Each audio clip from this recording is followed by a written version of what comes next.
Welcome to Man Does Tech, where I solve the problems you didn't even know you had.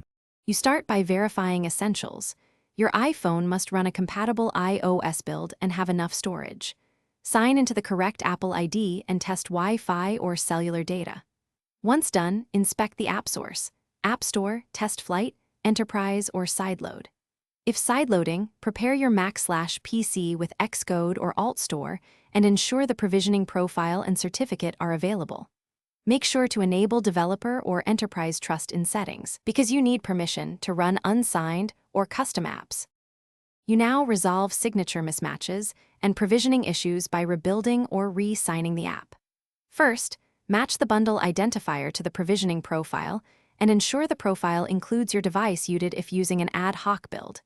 Then regenerate or refresh certificates in the Apple Developer Portal and install them on your machine. Use Xcode or a signing tool like AltStore to sign the IPA and install it. While installing, monitor device console logs to catch specific integrity errors and corrective hints. You finish by uninstalling any previous app versions and installing the freshly signed build. This avoids leftover metadata conflicts. After installation, go to Settings, General, Profiles, and Device Management to trust the developer certificate, then open the app. If the integrity error continues, make sure the device date/time is correct.